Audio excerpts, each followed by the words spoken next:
ہاں جی اگلا سوال ہے، جماعت کروانے کے لیے کم از کم کتنے افراد ہونے چاہیے، اور 2 اور 3 آدمیوں کی جماعت کروانے کا طریقہ بتا دیں؟ ہاں جی صحیح بخاری میں موجود ہے، 2 بندے بھی جماعت کروا سکتے ہیں، وہ بالکل ساتھ کھڑے ہوں گے، لیکن یہ ہے کہ مقتدی جو ہے نا وہ امام کے دائیں طرف کھڑا ہوگا. وہ صحیح بخاری میں موجود ہے. عبداللہ ابن عباس رضی اللہ تعالیٰ عنہ کہتے ہیں کہ نبی علیہ السلام نماز پڑھ رہے تھے اکیلے، یعنی وہ تہجد کی نماز تھی، تو میں جا کے آپ کے بائیں طرف کھڑا ہو گیا، تو آپ نے کان سے پکڑ کے یوں پیچھے سے مجھے اپنے دائیں طرف کھڑا کیا. اس میں الفاظ ہے دائیں طرف کھڑا کیا، یہ نہیں ہے کہ ایک قدم پیچھے کھڑا کیا.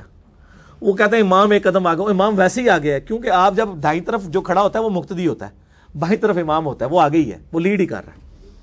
تو یہ نہیں ہے کہ وہ ایک قدم پیچھے کھڑا ہوگا، پاؤں سے پاؤں ملایا جائے گا. جب 3 ہوں گے نا تو پیچھے جو آئے گا وہ یا تو امام کو آگے بڑھنے کی جگہ تو امام کو تھپکی دے، امام آگے چلا جائے، یا مقتدی کو پکڑ کے پیچھے کر لے. تو 3 کی جب امامت ہوگی تو 2 پیچھے کھڑے ہوں گے اور 1 آگے. البتہ اب اگر وہ تشہد میں بیٹھ چکے ہیں، اب تو امام ظاہر تشہد سے اٹھ کے تو آگے جانے سے رہا، تو پھر آپ اس کے ساتھ ہی پڑھ لیں، یعنی وہ دائیں طرف جو ایک نمازی ہے اس کے ساتھ ہی دوسرا کھڑا کر لیں. تو وہ مطلب کیٹاسٹرافک کنڈیشن ہے، نماز ہو جائے گی، کوئی مسئلہ نہیں اس میں. کیا نفل نماز یا قضا نماز کی جماعت کروا سکتے ہیں؟ ہاں ہو سکتی ہے. صحیح مسلم میں حدیث موجود ہے کہ نبی صلی اللہ علیہ وآلہ وسلم کی ایک دفعہ فجر کی نماز قضا ہو گئی تھی، یعنی وقت گزر کے، اور وہ لمبی حدیث ہے کہ حضرت بلال حبشی رضی اللہ تعالیٰ عنہ کی ڈیوٹی لگائی گئی. مطلب آپ سے ان کا مشورہ تھا کہ رات کا کافی اندھیر ہو چکا تھا، یعنی غزوہ تبوک سے واپس آ رہے تھے. تو صحابہ نے کہا تھوڑی جی آنکھ لا لینے، آپ نے فرمایا نہیں فجر پڑھ کے سوئیں گے. ان کا نہیں تھوڑا آرام کر لیتے ہیں، ایک بندے کی ڈیوٹی لگا لیتے ہیں. حضرت بلال کی ڈیوٹی لگائی، وہ اونٹ پہ بیٹھ کے مشرق کی طرف منہ کر کے، ان کا جی ٹھیک ہے میں آپ کو جگا دوں گا. اب گھڑیاں تو ہے نہیں تھی، الارم تو ہے نہیں تھا اس وقت. اللہ کرنا ہوا حضرت بلال بھی سو گئے، اور آپ کے قوالی والے حضرات کہتے ہیں جی بلال نے اذان دی، سورج ہی نہیں نکلا.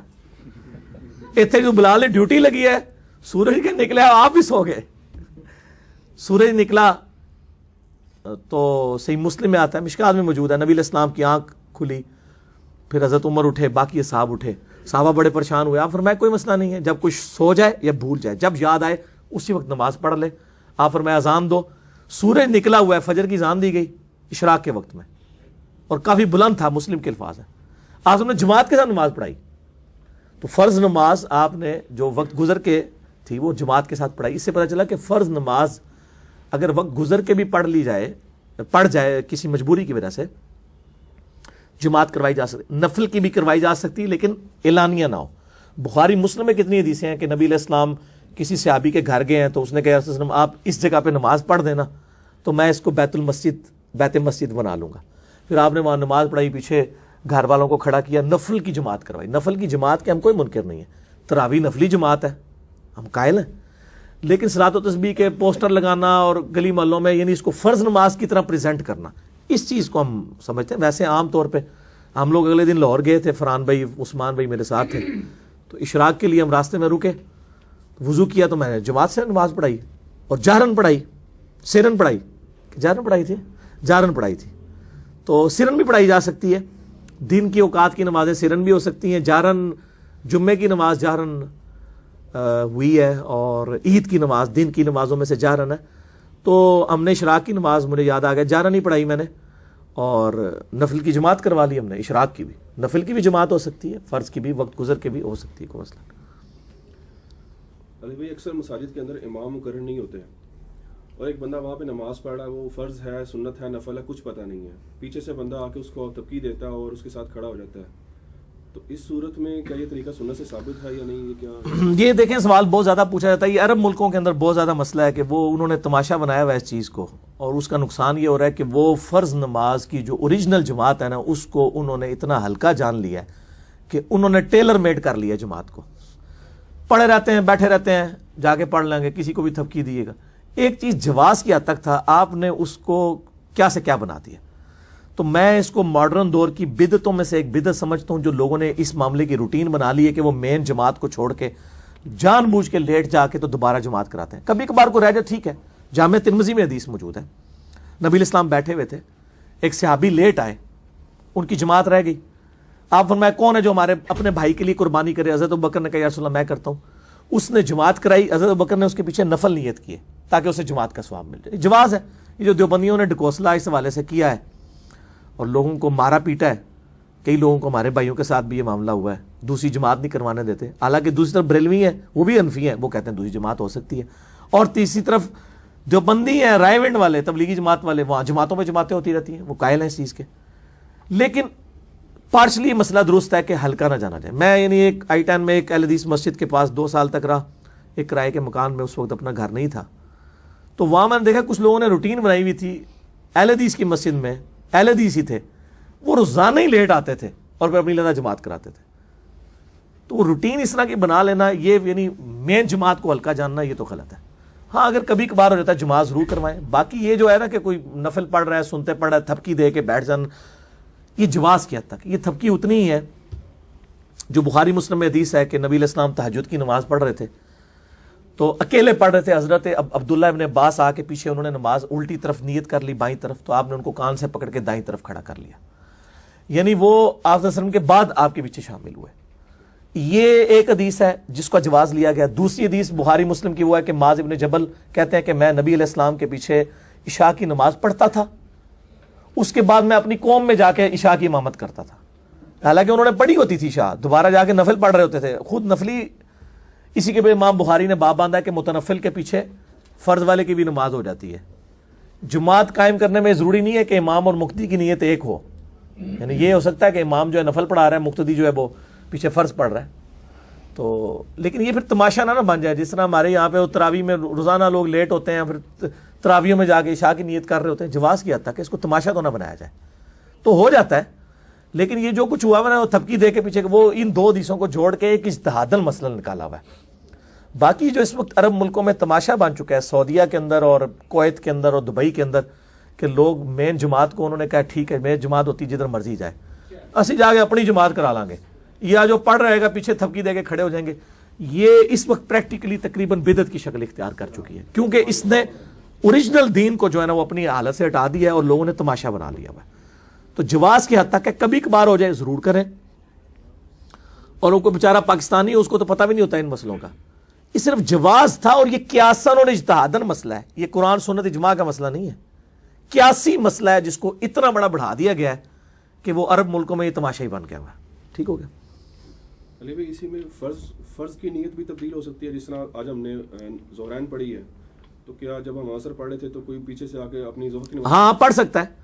صرف مغرب کے ساتھ ایشو ہو جاتا ہے نا, کیونکہ مغرب کی آرڈر رکھتے ہیں, اس کو چھوڑ کے باقی ہو سکتا ہے, بالکل ہو سکتا ہے. جب نفل والے کے پیچھے فرض ہو سکتے ہیں تو فرض والے کے پیچھے دوسرے فرض بھی ہو سکتے ہیں. علی بھائی, ایک بھائی کا سوال ہے کہ میرے گھر کے پاس ایک مسجد خالی پڑی ہوئی ہے اور میں وہاں اکیلے ہی نماز پڑھ رہا ہوتا ہوں, امام یعنی اکیلا ہی پڑھ رہا ہوتا ہوں, تو عشاء کی نماز اب وہ جہرن پڑھے گا یا سرن پڑھے گا؟ نہیں, وہ اکیلی مسجد کون سی ہے, پہلے تو یہ تو اور مسئلہ شروع ہو گیا نا کہ یہ مسجد کون سی ہے کہ وہ اکیلی پڑی ہوئی ہے, ادھر کوئی اور مسلمان نہیں. اس کا تو مطلب یہ ہے کہ ادھر مسجد ایک ہے اور مسلمان بھی ایک ہے بڑی. تو وہ تو پہلے تو میں اس کو مشورہ یہ دوں گا کہ بھائی اس مسجد کو آباد کرو. ٹھیک ہے, وہ مسجد کیوں ایسی مسجد ہے کہ جس میں کوئی مسلمان ہی اویلیبل نہیں ہے نماز پڑھنے کے لیے. باقی یہ بات صحیح ہے کہ چونکہ مغرب عشاء اور فجر یہ جہری نمازیں ہیں, یہ آپ کی جب جماعت رہ جائے تو اکیلے میں اس کو جہرن پڑھنا ہی بہتر ہے, کیونکہ اللہ نے اسے جہرن رکھا ہے. البتہ اس پہ اجماع امت ہے کہ جس کی جماعت رہ جائے وہ اگر جہری نمازیں میں سرن پڑھ لے, جو ہم عموماً پڑھتے ہیں, جو لوگ, اللہ تو نہ کرے میں پڑھوں کبھی, میں تو کوشش جماعت سے ہی پڑھتا ہوں الحمدللہ, یعنی جو لوگ ہمارے عام مسلمان پڑھتے ہیں کہ جب جہری نماز کوئی رہ جائے تو وہ عام حالت میں سنتوں کی طرح خاموشی کے ساتھ آہستہ آواز میں پڑھ رہے ہوتے ہیں, یہ جواز کی حد تک ہے. بہتر یہی ہے کہ جہری نماز کو جہرن ہی پڑھا جائے, اور ان کو کہ اکیلے پڑھ رہے ہیں تو اقامت بھی کہیں. بخاری میں حدیث ہے تیرے رب کو اس گڈریے پہ بڑا پیار آتا ہے جو اکیلا پہاڑ کی چوٹی پہ ایک اذان اور اقامت دے کے نماز قائم کرتا ہے. اکیلا کیسے قائم کر رہا ہوگا کہ وہ خود ہی اذان دیتا ہے, خود ہی اقامت پڑھتا ہے, خود ہی جماعت کراتا ہے. ہو سکتا ہے فرشتے پیچھے آ کے نیت کر لیتے ہوں یا جنات کر لیتے ہوں, تو وہ پتہ تو نہیں چلے گا, لیکن وہ تو خود تو اکیلا ہی پڑھ رہا ہے. ٹھیک ہوگا. اگر نماز میں پہلی صف مکمل ہو اور پیچھے اکیلا آدمی کھڑا ہو گیا, اس کی نماز ہو جائے گی؟ اس کے اوپر اختلاف ہے. وہ حدیثیں تو ہیں نا ابو داؤد ترمذی ابن ماجہ میں کہ اکیلے صف میں نماز نہیں ہوتی.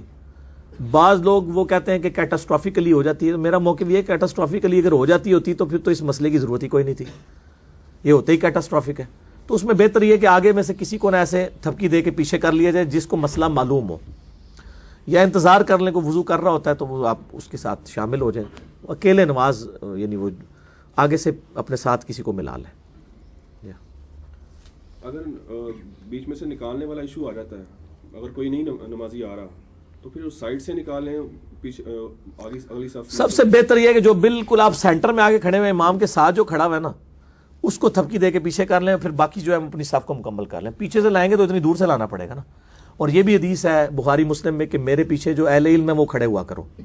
امام کے پیچھے جو ہے نا وہ بندہ کھڑا ہو کہ امام کا اگر وضو ٹوٹ جائے تو وہ بندہ آگے ہو کے نماز بھی پڑھا سکے. یہ نہیں ہے کہ اس کو آتماؤں پڑھ دیں خود, ایسا نہ بندہ پیچھے کھلوتا ہے. ٹھیک ہے نا. تو اس طرح کا جب بندہ کھڑا ہوگا تو اس کو آپ جب تھپکی لگائیں گے اس کو یہ پتہ بھی چل جائے گا یہ بیچارہ پیچھے اکیلا ہے, تو پیچھے آ بھی جائے گا. نہیں تو ہو سکتا ہے نماز توڑ کے توڑنی شروع ہو جائے, ہاں کبھی میری نماز خراب کرنے لگا. ٹھیک ہے نا. تو وہ لوگ ایجوکیٹ بھی ہوں تو پھر آپ نے یہ رسک لینا ہے. میں نہیں کہوں گا کہ آپ کسی ایسی جگہ رسک لے لیں کہ نماز کے توڑوں عزت بچانی بھی مشکل ہو جائے. ٹھیک ہے. یہ والا مسئلہ علی بھائی اکثر میں نے آبزرو کیا کہ اگر صف میں جگہ خالی ہو جاتی ہے تو لوگ اس کو پورا نہیں کر رہے ہوتے. لوگوں کو پتہ نہیں ہے نا. اب اگر صف میں جگہ خالی ہو گئی ہے نا تو باقی لوگوں کو سمٹ کے اس کو پورا کر کے اس گیپ کو اینڈ تک ٹرانسفر کر دینا چاہیے. کسی کا وضو ٹوٹ جاتا ہے, جیسے ابو داؤد میں حدیث ہے اگر کسی کا وضو ٹوٹ جائے تو وہ ایسے منہ پہ ہاتھ رکھ کے ناک بند کر کے تو صف توڑ کے تو سائڈ پہ ہو کے یوں نکل جائے باہر, یعنی تاکہ یہ شائبہ ہو کے اس کو شاید نکسی رہی ہے, اس کی عزت کا بھی پردہ رہ جائے, تو باقی لوگ اس کی صف کو مکمل کریں گے. اچھا, اسی میں ایک ضمن سوال آ گیا کہ جب آپ نے کہا کہ ناک پکڑ کے نکل جائے تو وہ صفوں کو پیچھے سے چیرے گا یا آگے سے؟ جہاں اس کو آسانی ہو. بہتر تو یہ ہے کہ اگر وہ جب امام نماز پڑھا رہا ہو نا صرف امام کے آگے سے گزرنا منع ہے, مقتدیوں کے آگے سے آپ گزر سکتے ہیں کیونکہ آیا نا کہ امام کا سترہ مقتدی کے لیے کافی ہے. ٹھیک ہے. تو وہ پہلی صف کو چیر کے پیچھے بھی آ سکتا ہے, یا یہ ہے کہ پہلی صف میں سے ہی ادھر چلا جائے سائڈ پہ کوئی دروازہ ہے وہاں سے ہی وہ باہر نکلے. دونوں طریقے درست ہیں. وہ کسی کے آگے سے گزرنا شمار نہیں ہوگا کیونکہ جب امامت ہو رہی ہوتی ہے نا تو بخاری میں حدیث ہے امام کا سترہ مقتدی کے لیے کافی ہے. اسی لیے ایک سترہ امام کے آگے گاڑا جاتا ہے, ورنہ تو ہر بندے کے آگے ایک سترہ ہو تو آپ گزر سکتے ہیں. کیا مسافر جو ہے وہ مقیم کی امامت کر سکتا ہے؟ کیونکہ مسافر جو ہے وہ تو سفر میں ہوتا ہے امامت اس کو. تو پہلی تو بات یہ ہے, میرا مسئلہ نمبر 29 سفر کے اوپر ابھی کلپ بھی چڑھا ہوا ہے مسافر کی نماز کے بعد. سفر کو واجب نہیں ہے. قرآن میں بھی جو الفاظ ہیں کہ کوئی حرج نہیں اگر تم مطلب قصر کر لو, قصر نماز ہے واجب نہیں, سنت ہے. تو مسافر یعنی وہ فیسلٹی سے اگر فائدہ اٹھا رہا ہے, ٹھیک ہے کہ وہ 2 فرض پڑھتا ہے تو ٹھیک ہے امامت کر سکتا ہے, وہ 2 پڑھ کے نا سلام پھیر دے گا, اور جو پیچھے والے ہیں نا وہ اپنی جو باقی کی 2 رکھتے ہیں نا ان کو پورا کر لیں گے. لیکن بہتر یہ ہے کہ مسافر کو آپ امامت کے لیے آگے نہ کریں, مسافر جو ہے مقیم کے پیچھے پڑھے پوری پڑھ لے, افضل بھی ہے. سنن نسائی میں حدیث ہے, سیدہ عائشہ کہتی ہیں ایک سفر کے دوران نبی علیہ السلام نے فرض روزہ رمضان کا چھوڑ دیا, میں نے رکھا, آپ نے 2 فرض پڑھے, میں نے 4 پڑھ لیے. تو آپ فرمایا احسنتی عائشہ, تو نے اچھا کام کیا عائشہ, اور مجھ پہ بھی کوئی ملامت نہیں ہے. خود سنن دارقطنی میں ہے کہ نبی علیہ السلام نے سفر کے دوران فرض 4 بھی پڑھے, لیکن اکثر آپ کا عمل 2 فرض پڑھنے کا ہے, سوائے مغرب کے وہ 3 ہوں گے. تو وہ اگر کوئی اس طریقے سے کر لیتا ہے تو ٹھیک ہے, یعنی وہ امام جو ہے وہ مسافر ہے اور مقتدی جو ہے وہ, لیکن وہ 4 ہی پڑھیں گے. جب امام مقیم ہوگا پھر مقتدی جو چاہے مسافر بھی اس کو 4 ہی پورے پڑھنے پڑیں. کتنا ہونا چاہیے یہ جو سفر کا؟ ہاں جی, میں نے اسی لیے بتا دیا, میرا کلپ ریکارڈڈ موجود ہے, بڑا ڈیٹیل ہے, اس پہ 15 منٹ اور لگ جائیں گے, وہ سفر والا میرا کلپ دیکھ لیں. مسافر کی نماز انجینئر محمد علی مرزا لکھ دیں تو کلپ کھل جائے گا. علی بھائی آپ نے اس کا ذکر تو پہلے کر دیا کہ ایک آدمی 2 دفعہ امامت کروا سکتا ہے, کیا جمعہ بھی 2 دفعہ کروا سکتا ہے کوئی امام؟ کیوں نہیں کروائے گا, جمعہ بھی نماز ہی ہے, کروا سکتا ہے. اس میں اس کو خطبہ وغیرہ جو ہے وہ سارا وہ مطلب کرنا پڑے گا؟ ہاں کرے, ظاہر ہے وہ تو پیسوں کے لیے کر رہا ہے, کرے 3 پڑھائے 4 پڑھائے, جتنا پڑھائے گا زیادہ کمائی ہوگی. فیس باللہ تو نہیں پڑھا رہے ہوتے نا, پتہ اگر جماعت کے ساتھ. لیکن یہ جو پڑھا رہے ہوتے ہیں نا زیادہ تر تو وہ مطلب قائل ہی نہیں ہوتے ہیں, وہ صرف تقریریں 2-3 جگہ کرتے ہیں, امام انہوں نے اور رکھے ہوئے ہوتے ہیں.